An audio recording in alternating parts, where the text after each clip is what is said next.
ಅಂತ ನಾನು ಮತ್ತೆ ರಂಗಸ್ವಾಮಿ ಗೌಡರು ಜಂಟಿಯಾಗಿ ನಡೆಸತಕ್ಕಂಥ ಪತ್ರಿಕಾಗೋಷ್ಠಿ.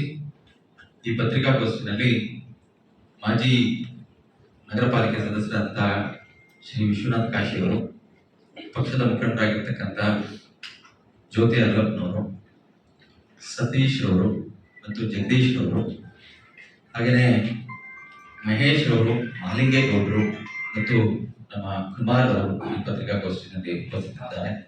ಹಾಗಾಗಿ ಇವತ್ತಿನ ಪತ್ರಿಕಾಗೋಷ್ಠಿ ಒಂದು ರೀತಿಯಲ್ಲಿ ಬಹಳಷ್ಟು ಜನ ಸ್ನೇಹಿತರುಗಳು ಅಭಿಪ್ರಾಯಗಳನ್ನ ನಾವೆಲ್ಲ ಫೋನ್ ಮೂಲಕ ಕೇಳ್ತಾ ಇದ್ವಿ. ಕಳೆದ 4-5 ದಿನಗಳ ಹಿಂದೆ ನೈಋತ್ಯ ಪದವೀಧರ ಕ್ಷೇತ್ರದ ಹೆಸರು ಘೋಷಣೆ ಆಗಿದೆ. ಈ ಘೋಷಣೆಗೆ ಸಂಬಂಧಪಟ್ಟಂತೆ ಪ್ರತಿಕ್ರಿಯೆಯನ್ನ ನಾವು ಕೇಳ್ತಾ ಇದ್ದೀವಿ. ಆ ಸಂಬಂಧವಾಗಿ ಇವತ್ತು ಪತ್ರಿಕಾಗೋಷ್ಠಿಯನ್ನ ಜಂಟಿಯಾಗಿ ನಾವು ಕರೆದಿರ್ತಕ್ಕಂಥ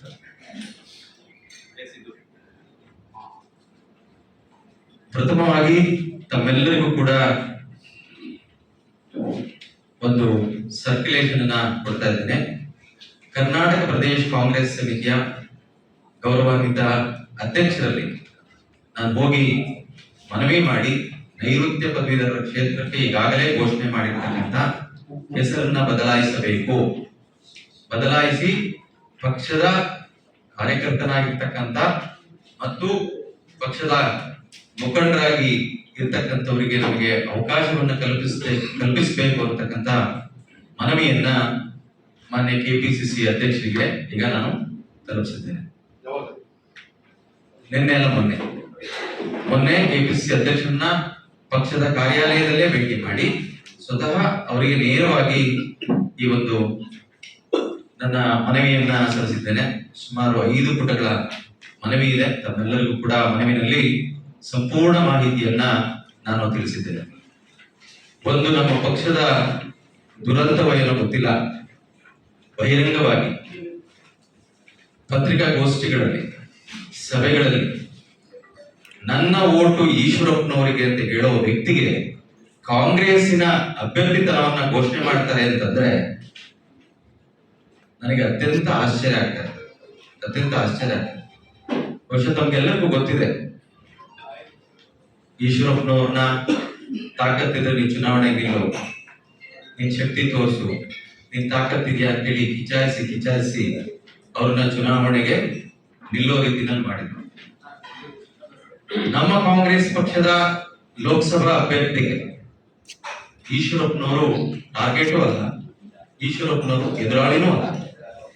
ಕಾಂಗ್ರೆಸ್ ವರ್ಸಸ್ ಬಿಜೆಪಿ ಅವರ ಗುಂಪು ಬಗ್ಗೆ ಬೇಜಾರಾಗಿದ್ದಲ್ಲಿ ಅಂತಹ ಮತಗಳನ್ನ ಸೆಳೆಯುವಂತಹ ಪ್ರಯತ್ನವನ್ನ ನಾವು ಮಾಡ್ತೇವೆ. ಅದನ್ನ ಬಿಟ್ಟು ನಮ್ಮ ಓಟುಗಳು, ವಿಶೇಷವಾಗಿ ಹಿಂದುಳಿದ ವರ್ಗಕ್ಕೆ ಸೇರಿದಂತಹ ಮತಗಳು ವಿಭಜನೆ ಆದರೆ ಅದು ಭಾರತೀಯ ಜನತಾ ಪಕ್ಷ ಯೋಚನೆಯನ್ನು ಮಾಡದೆ ನಮ್ಮ ಇತ್ತೀಚೆಗೆ ಕಾಂಗ್ರೆಸ್ ಸೇರ್ಪಡೆಗೊಂಡಿರ್ತಕ್ಕಂಥ ವ್ಯಕ್ತಿಗಳ ಹೇಳಿಕೆ ನಿಜವಾಗ್ಲೂ ಕೂಡ ಆಶ್ಚರ್ಯಕರವಾದಂಥದ್ದು ಅನ್ನತಕ್ಕಂಥದ್ದನ್ನ ಈ ಸಂದರ್ಭದಲ್ಲಿ ನಾನು ಹೇಳೋದಕ್ಕೆ ಇಚ್ಛೆ ಪಡ್ತೇನೆ. ತಮ್ಗೆಲ್ಲರಿಗೂ ಕೂಡ ಅತ್ಯಂತ ಆಶ್ಚರ್ಯ ಮತ್ತು ಸತ್ಯ, ಕೆಪಿಸಿಸಿ ಅಧ್ಯಕ್ಷರನ್ನ ಭೇಟಿಯಾದಂತಹ ಸಂದರ್ಭದಲ್ಲಿ ಏನು ನೈಋತ್ಯ ಪದವೀಧರ ಕ್ಷೇತ್ರಕ್ಕೆ ಟಿಕೆಟ್ ಘೋಷಣೆ ಆಗಿದೆ, ಮಾನ್ಯ ಡಿ.ಕೆ. ಶಿವಕುಮಾರ್ ಸಾಹೇಬರ ಗಮನಕ್ಕೆ ಬಾರದೆ ಆಗಿದೆ, ರಾಜ್ಯಾಧ್ಯಕ್ಷರ ಗಮನಕ್ಕೆ ಬಾರದೆ ಈ ಘೋಷಣೆ ಆಗಿದೆ. ಆಶ್ಚರ್ಯಕರವಾಗಿ ಯಾವಾಗ ಘೋಷಣೆ ಆಯಿತು ಅಂತ ಹೇಳಿ ಮಾನ್ಯ ಕೆಪಿಸಿಸಿ ಅಧ್ಯಕ್ಷರು ನಾನು ಮೊನ್ನೆ ಅವರನ್ನ ಭೇಟಿ ಮಾಡಿದಂತ ಸಂದರ್ಭದಲ್ಲಿ ನನಗೆ ಕೇಳ್ತಾರೆ, 3 ದಿನದ ಹಿಂದೆ ಆಗಿದೆ, ಪತ್ರಿಕಾಗೋಷ್ಠಿ ಮೂಲಕನೂ ಕೂಡ ಅವರು ಹೇಳಿದ್ದಾರೆ ಅಂತ ಹೇಳಿದಾಗ ಆದೇಶ ಎಲ್ಲಿದೆ ತೋರಿಸುವುದು ಅವರು ಈ ಸಂದರ್ಭದಲ್ಲಿ ವ್ಯಕ್ತಪಡಿಸಿದರು. ಇಂತಹ ಸಂದರ್ಭದಲ್ಲಿ ಮತ್ತೊಮ್ಮೆ ಇಡೀ ಕ್ಷೇತ್ರದ 30 ವಿಧಾನಸಭಾ ಕ್ಷೇತ್ರದ ಎಲ್ಲ ಮುಖಂಡರುಗಳಿಗೆ ನಾನು ಈಗಾಗಲೇ ಪತ್ರವನ್ನು ಬರೆದಿದ್ದೇನೆ. 30 ವಿಧಾನಸಭಾ ಕ್ಷೇತ್ರದ ವ್ಯಾಪ್ತಿಯಲ್ಲಿ ಏನಾದರೂ ನೋಂದಾವಣಿ ಸಂದರ್ಭದಲ್ಲಿ ಚುನಾವಣೆಯ ಮತದಾರರ ಪಟ್ಟಿಗೆ ಪದವೀಧರರನ್ನ ಸೇರಿಸುವಂತಹ ನಿಟ್ಟಿನಲ್ಲಿ ಓಡಾಡಿದ್ರೆ ಅದು ನಾನು ಮತ್ತು ನಮ್ಮ ಸ್ನೇಹಿತರಾಗಿರ್ತಕ್ಕಂಥ ಪಕ್ಷದ ಮುಖಂಡರಾಗಿರ್ತಕ್ಕಂಥ ಮತ್ತು NSU ಯುವಕ ಕಾಂಗ್ರೆಸ್ನ ಮೂಲಕ ಕಾಂಗ್ರೆಸ್ನಲ್ಲಿ ದುಡಿದಂತಹ ರಂಗಸ್ವಾಮಿಗೌಡರು ಪ್ರತಿ ಜಿಲ್ಲೆನಲ್ಲಿ, ಪ್ರತಿ ತಾಲೂಕಿನಲ್ಲಿ, ಪ್ರತಿ ಬ್ಲಾಕ್ ಕಾಂಗ್ರೆಸ್ನಲ್ಲಿ ಹೋಗಿ ನೋಂದಾವಣಿಗೆ ಅರ್ಜಿಗಳನ್ನ ಕೊಟ್ಟು ನೋಂದಾವಣಿಯನ್ನ ಮಾಡಿದ್ದೇವೆ. ಒಂದೇ ಒಂದು ಜಿಲ್ಲೆಗೆ ಇಲ್ಲಿಂದ ಒಂದು ಅರ್ಜಿಗಳನ್ನ ಕಳಿಸದೇ ಇರತಕ್ಕಂಥ, ಇತ್ತೀಚೆಗಷ್ಟೇ ಕಳೆದ ವಿಧಾನಸಭಾ ಚುನಾವಣೆಯಲ್ಲಿ JDS ಇಂದ ಸ್ಪರ್ಧೆ ಮಾಡಿ ಠೇವಣಿ ಕಳ್ಕೊಂಡಿರ್ತಕ್ಕಂಥ ವ್ಯಕ್ತಿಗೆ ನಮ್ಮ ಪಕ್ಷದಿಂದ ಅಭ್ಯರ್ಥಿತ್ವವನ್ನ ಘೋಷಣೆ ಮಾಡ್ತಾರೆ ಅಂತಂದ್ರೆ ಇದನ್ನ ಸಹಿಸಲಿಕ್ಕೆ ಸಾಧ್ಯವಾಗದು. ಕಳೆದ 4 ಅವಧಿಯ ಚುನಾವಣೆಯಲ್ಲಿ ಅತ್ಯಂತ ಹೆಚ್ಚು ಮತಗಳನ್ನ ನಾನು ಕಳೆದ 2 ಬಾರಿ ಸ್ಪರ್ಧೆ ಮಾಡಿದಾಗಲೂ ಕೂಡ ತೆಗೆದುಕೊಂಡಿದ್ದೇನೆ. ಕಳೆದ ಚುನಾವಣೆಯ ಇವರ ಘೋಷಣೆ, ನನಗೆ ಓಟ್ ಹಾಕಿದ್ರೆ ಯಡಿಯೂರಪ್ಪನವರಿಗೆ ಓಟ್ ಹಾಕದಂಗೆ, SP ದಿನೇಶ್ಗೆ ಓಟ್ ಹಾಕಿದ್ರೆ ಸಿದ್ದರಾಮಯ್ಯನವರಿಗೆ ಓಟ್ ಹಾಕದಂಗೆ ಅಂತ ಹೇಳಿ ಘೋಷಣೆ ಮಾಡಿ ಓಟ್ ತಗೊಂಡು ಗೆದ್ದಂತ ಪುಣ್ಯಾತ್ಮ. ಸಿದ್ದರಾಮಯ್ಯನವರಿಗೆ ಏಕವಚನದಲ್ಲಿ ನಿನ್ನನ್ನ ಜೈಲಿಗೆ ಕಳಿಸದೆ ಬಿಡೋದಿಲ್ಲ ಅಂತ ಹೇಳಿದಂತ ವ್ಯಕ್ತಿ,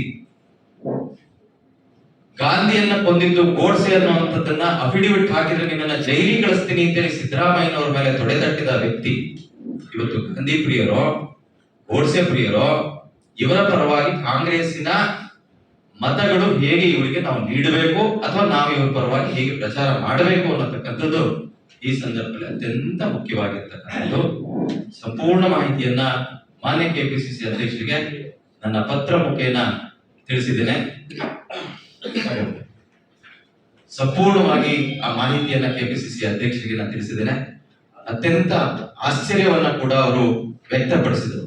ಕಾರಣ, ಕೊನೆಯವರೆಗೂ ನಾನು 10 ಬಾರಿ KPCC ಅಧ್ಯಕ್ಷರನ್ನ ಭೇಟಿಯಾದಂತ ಸಂದರ್ಭದಲ್ಲೂ ಕೂಡ ನಿನ್ನನ್ನ ಅಭ್ಯರ್ಥಿ ಮಾಡೋ ಜವಾಬ್ದಾರಿ ನಂದು, ನೀ ತಯಾರಿ ಮಾಡ್ಕೋ, ನೀನ್ ಓಡಾಡು ಅಂತ ಹೇಳಿ ಅವರು ನನಗೆ ತಿಳಿಸಿದ ಮೇರೆಗೆನೆ ಇಡೀ ಕ್ಷೇತ್ರದಾದ್ಯಂತ ನಾನು ಓಡಾಟವನ್ನ ಮಾಡಿದ್ದೆ, ಚುನಾವಣಾ ತಯಾರಿಯನ್ನ ಮಾಡಿಕೊಂಡಿದ್ದೆ.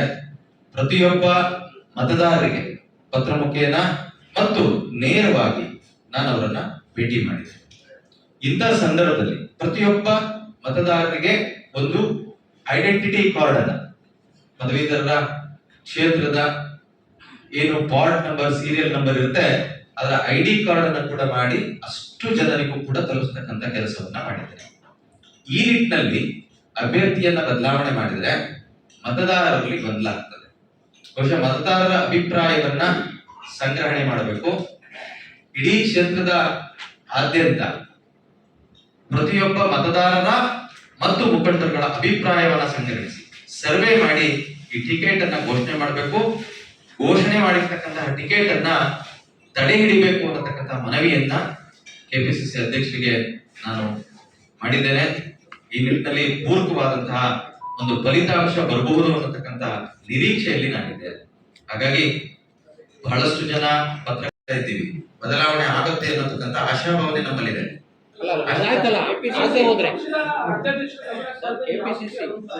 ಇದನ್ನ KPCC ಅಧ್ಯಕ್ಷರೇ ಸ್ವತಃ ನನಗೆ ಹೇಳಿದ್ದನ್ನ ನಿಮ್ ಗಮನಕ್ಕೆ ತಂದಿದ್ದೀನಿ. ಅಲ್ಲ, ನನ್ನ ಗಮನಕ್ಕೆ ಬರದೇ ಇದಾಗಿದೆ. AICC ಇಂದ ಆದೇಶ ಆದ್ರೆ KPCC ಬರ್ಬೇಕು, KPCC ಇಂದ ಮತ್ತೊಂದು ಆದೇಶ ಆಗ್ಬೇಕು. ಆದ್ರೆ ಬಂದಿರ್ತಕ್ಕಂಥದ್ದು ಬಹುಶಃ ತಮ್ಮೆಲ್ಲರಿಗೂ ಕೂಡ ಸೋಷಿಯಲ್ ಮೀಡಿಯಾಗಳಲ್ಲಿದೆ. ಅದು AICC ಇಂದ ಬಂದಿರ್ತಕ್ಕಂಥದ್ದು. ನಮಗೆ ಸಾಮಾನ್ಯವಾಗಿ ಯಾವುದೇ AICC ಯ ಮಾಹಿತಿ KPCC ಇಂದ ನಮ್ಮ ಒಂದು ಕೆಲವು ಪರ್ಸನಲ್ ವಾಟ್ಸ್ಆಪ್ ಇದೆ, ಪರ್ಸನಲ್ ಮೀನ್ಸ್ KPCC ವಾಟ್ಸ್ಆಪ್ ಇದೆ, ಅಲ್ಲಿಂದ ಮುಖಂಡರುಗಳಿಗೆ ಮಾಹಿತಿ ಬರುತ್ತೆ. ಇದುವರೆಗೆ ಈ ಕ್ಷಣದವರೆಗೆ KPCC ಇಂದ ಇಂಥವ್ರನ್ನ ಅಭ್ಯರ್ಥಿ ಮಾಡಿದಾರೆ ಅನ್ನತಕ್ಕಂಥ ಮಾಹಿತಿಯನ್ನ ಅವ್ರು ಹಾಕಿಲ್ಲ. ಆಮೇಲೆ KPCC ಅಧ್ಯಕ್ಷ ಹೇಳಿರ್ತಕ್ಕಂಥದ್ದನ್ನ ನಾನು ಸುಳ್ಳು ಹೇಳಕ್ ಬರಲ್ಲ. ಯಾಕೆಂತಂದ್ರೆ ಮಾಧ್ಯಮದವರು ಈಗ ಇವೆಲ್ಲ ಇದನ್ನ ರಾಜ್ಯ ಮಟ್ಟದ ಮಾಧ್ಯಮರಿಗೆ ಹೇಳಿ KPCC ಅಧ್ಯಕ್ಷರಿಗೆ ಕೇಳಿದಾಗ ಆ ಸತ್ಯವನ್ನು ಅವ್ರು ಹೇಳ್ತಾರೆ. ಅದರಲ್ಲಿ ಯಾವ ಸುಳ್ಳು ಇಲ್ಲ. ಭೇಟಿಯಾದಾಗ ನಾನು ಒಬ್ಬನೇನ್ ಭೇಟಿ ಆಗಿಲ್ಲ. ನಾನು ಭೇಟಿಯಾದಂತಹ ಸಂದರ್ಭದಲ್ಲಿ ನೂರಾರು ಜನ ಮುಖಂಡರುಗಳ ಸಮ್ಮುಖದಲ್ಲಿ ಅದನ್ನು ಹೇಳಿದ್ದಾರೆ. ಹಾಗಾಗಿ ಚುನಾವಣೆ ಮಾಡ್ಲೇಬೇಕು ಅವ್ರನ್ನ ಅನ್ನತಕ್ಕಂಥದ್ದು ಸ್ಟ್ಯಾಂಡ್. ಪಕ್ಷದ ಒಬ್ಬ ಸಾಮಾನ್ಯ ಕಾರ್ಯಕರ್ತ ನೀವು ಟಿಕೆಟ್ ಕೊಟ್ಟು ನಾನು ದುಡಿತೀನಿ. ಪಕ್ಷದಿಂದ ಪಕ್ಷಕ್ಕೆ ಹಾರಿ ಹಿಂದೊಮ್ಮೆ ಪಕ್ಷಕ್ಕೆ ಬಂದು ಎಲ್ಲ ಅನುಕೂಲಗಳನ್ನ ಪಡೆದು ಕಾರ್ಯಕರ್ತರನ್ನ ಬೀದಿಲ್ ಬಿಟ್ಟು ಪಕ್ಷವನ್ನ ಬೈದುಕೊಂಡು ಪಕ್ಷದ ನಾಯಕಗಳನ್ನ ಹೀನಾಮನ ಬೈದು ಯಾರಿಗೆ ಬಿಟ್ಟಿದ್ದಾರೆ? ರಾಹುಲ್ ಗಾಂಧಿ ಬಗ್ಗೆ ಇವರು ಏನ್ ಮಾತಾಡಿದ್ದಾರೆ, ಸೋನಿಯಾ ಗಾಂಧಿ ಬಗ್ಗೆ ಏನ್ ಮಾತಾಡಿದ್ದಾರೆ, ಸಿದ್ದರಾಮಯ್ಯನವರ ಬಗ್ಗೆ ಏಕವಚನದಲ್ಲಿ ಮಾತಾಡಿರ್ತಕ್ಕಂಥ ವಿಡಿಯೋಗಳು ನಮ್ಮಲ್ಲೇ ಇದ್ದಾವೆ.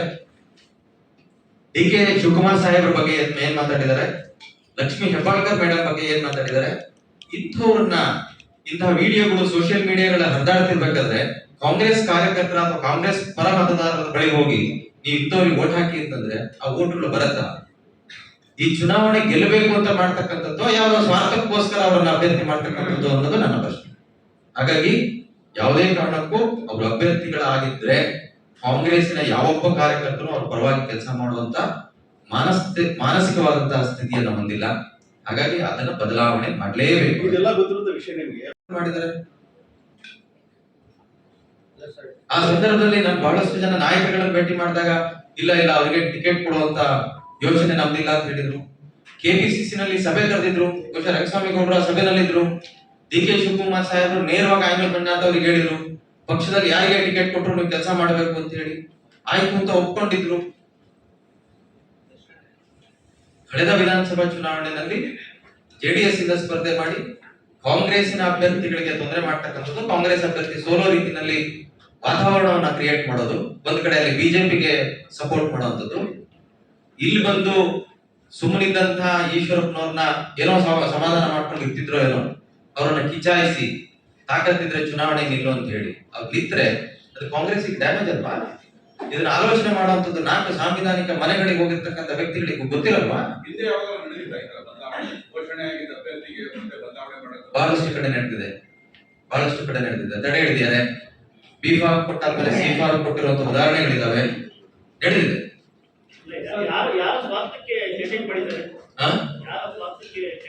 ಮುಂದಿನ ದಿನ ಅದನ್ನ ಹೇಳ್ತೀನಿ, ಆ ಸಂದರ್ಭಗಳು ಬಂದಾಗ ಹೇಳ್ತೀನಿ. ಇವತ್ತು ನನ್ನ ಪತ್ರಿಕಾಗೋಷ್ಠಿ ಅತ್ಯಂತ ಪ್ರಮುಖವಾದಂತಹ ಮಾತು, ಘೋಷಣೆಯಾಗಿರ್ತಕ್ಕಂಥ ನೈಋತ್ಯ ಪದವೀಧರ ಕ್ಷೇತ್ರದ ಅಭ್ಯರ್ಥಿಯ ಹೆಸರನ್ನ ತಡೆ ಹಿಡಬೇಕು. ಯಾವುದೇ ಕಾರಣಕ್ಕೂ ಅವರನ್ನ ಅಭ್ಯರ್ಥಿಯನ್ನಾಗಿ ಮಾಡಿದ್ರೆ ನಮ್ಮ ಮನಸ್ಥಿತಿನಲ್ಲಿ ನಾವು ಅವರಿಗೆ ಚುನಾವಣೆ